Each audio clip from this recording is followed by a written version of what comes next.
Hi hello welcome to Saag news. അങ്ങനെ task തുടങ്ങിയിരിക്കുകയാണ്. അതായത് ടാസ്ക് എന്ന് പറയുന്നത് അറിയാമല്ലോ, ഒരു ടേബിളിൻ്റെ പുറത്ത് നമ്മുടെ അവരവരുടെ പേര് വച്ചിട്ടുള്ള ബോക്സുകൾ അടുക്കി വെച്ചിട്ടുണ്ട്. ഈ ബോക്സ് ഈ ഡസ്റ്റ്ബിന്നകത്തേക്ക് ഇടണം. ഡസ്റ്റ്ബിന്നകത്തേക്ക് ഇടുക എന്നൊരു നിബന്ധന ഉണ്ട്. ആ ഡസ്റ്റ്ബിന്നകത്തേക്ക് ഇടുക എന്ന് വെച്ച് കഴിഞ്ഞാൽ ഓരോരുത്തരുടെയും പേര് ഓരോ ബോക്സിലായിട്ട് എഴുതി വെച്ചിട്ടുണ്ട്. ആ ബോക്സ് എത്രണ്ണമാണോ ഡസ്റ്റ്ബിന്നിൽ പോകുന്നത് ആ പേരെഴുതി വെച്ച ആൾ ടാസ്കിൽ നിന്ന് ഔട്ടാവും. അപ്പോൾ ആ രീതിയിലാണ് ഗെയിം സെറ്റ് ചെയ്തിരിക്കുന്നത്. അപ്പോൾ ഗെയിമിൽ ആദ്യം ഔട്ടായിരിക്കുന്നത് അനീഷാണ്. അനീഷിനെ ഔട്ടാക്കിയത് സാബുമോനാണ്. അപ്പോൾ ഈ ഗെയിമിൻ്റെ ഒരു കാര്യം എന്ന് പറയുന്നത് ഷെയർ ചെയ്ത് കളിക്കാൻ വളരെ ബുദ്ധിപരമായി തന്ത്രപരമായി കളിക്കേണ്ട ഒരു ഗെയിമാണ്. പക്ഷേ അവിടെ ആർക്കും ഒരു ഐക്യമില്ലാത്തതുകൊണ്ട് തന്നെ പലരും ഇൻഡിവിജ്വലാണ് കളിക്കുന്നത്. അപ്പോൾ അനുമോളും അനീഷും തമ്മിലൊരു കരാറുണ്ടാക്കിയിട്ടുണ്ടായിരുന്നു. പക്ഷേ അനീഷിൻ്റെ ബോക്സ് ആദ്യമേ തന്നെ സാബുമോൻ എടുത്ത് ഡസ്റ്റ്ബിന്നിലിട്ടു. പക്ഷേ അതിനുശേഷം നടന്നൊരു സംഭവമുണ്ട്. സാബുമോനും പിന്നീട് നമ്മുടെ ഷാനവാസും തമ്മിലുള്ള അടി.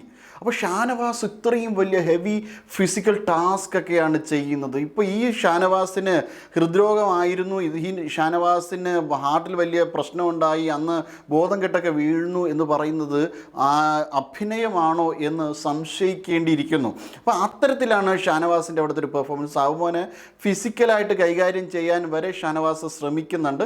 അപ്പോൾ ഇങ്ങനെ പലപ്പോഴും കൺഫ്യൂഷൻ റൂമിലൊക്കെ എത്താൻ വേണ്ടിയിട്ടുള്ള ഒരു ശ്രമമൊക്കെ ഇതിൻ്റെ ഇടയിൽ നടക്കുന്നുണ്ടായിരുന്നു. പക്ഷേ അപ്പോൾ ഇങ്ങനെ ഗെയിം മുന്നോട്ട് പോവുകയാണ്. അപ്പോൾ ഇത്തരത്തിൽ ആ ഗെയിം മുന്നോട്ട് പോകുമ്പോൾ അവിടെ പല പല കാര്യങ്ങളും ഇതിൻ്റെ ഇടയിൽ നടക്കുകയാണ്. പലരുടെയും കള്ളി പൂച്ചൊക്കെ പുറത്ത് ചാടിക്കൊണ്ടിരിക്കുകയാണ്.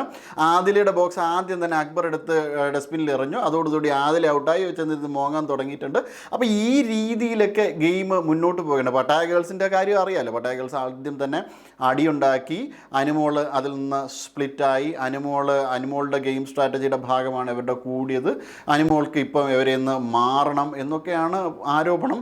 പക്ഷേ ഈ ആരോപണമൊക്കെ ലഘൂകരിക്കാനായിട്ട് അനീഷ് ഒരു വലിയ ശ്രമമാണെന്ന് രാവിലെ നടത്തിയത്. ഇവരെ മൂന്നുപേരെയും കൊണ്ട് ഇരുത്തിയതിന് ശേഷം ഇന്നലെ കഴിഞ്ഞ കാര്യമൊക്കെ പോട്ടെ, ഇന്ന് പുതിയൊരു ദിവസമാണ്, ഇന്നൊരു പുതിയ ദിവസമായതുകൊണ്ട് എല്ലാവരും നല്ല രീതിയിൽ മുന്നോട്ട് പോകണം, നിങ്ങളുടെ സൗഹൃദം കാണാൻ ഭയങ്കര സൗന്ദര്യമുണ്ടായിരുന്നെന്ന് അനീഷ് പറയുന്നുണ്ട്. അപ്പോൾ ആ നല്ലൊരു മനസ്സ്. അപ്പോൾ ബിഗ് ബോസിൽ നമുക്ക് അല്പമെങ്കിലും ഒരു മനസ്സാക്ഷിയുള്ള മനുഷ്യൻ, ഒരു ഫെയർ ഗെയിം കളിക്കുന്നത് ആരെന്ന് ചോദിച്ചു കഴിഞ്ഞാൽ അനീഷ് തന്നെയാണ് എന്ന് നമുക്ക് പറയേണ്ടി വരും. എന്തായാലും ഗെയിം മുന്നോട്ട് പോകുന്നുണ്ട്. ടാസ്ക് അടിപൊളിയായിട്ട് മുന്നോട്ട് പോകുന്നുണ്ട്.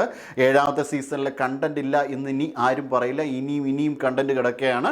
ഇനി അവസാനത്തെ ഒരു ദിവസങ്ങളിലേക്ക് അടുക്കുമ്പോൾ സാധാരണ മറ്റ് സമയങ്ങളിലൊക്കെ നമുക്ക് നോക്കുകയാണെന്നുണ്ടെങ്കിൽ മറ്റ് സീസണുകളിലൊക്കെയും ഏറ്റവും നല്ല സൗഹൃദത്തോടു കൂടി മുന്നോട്ട് പോകുകയാണ്. പക്ഷേ ഇവിടെ അടി പൊട്ടുകയാണ്. ടാസ്ക് മനോഹരമായി മുന്നോട്ട് പോകുന്നു. എന്തായാലും വരും ദിവസങ്ങളിൽ കൂടുതൽ സംഘർഷഭരിതമാകും ബിഗ് ബോസ്.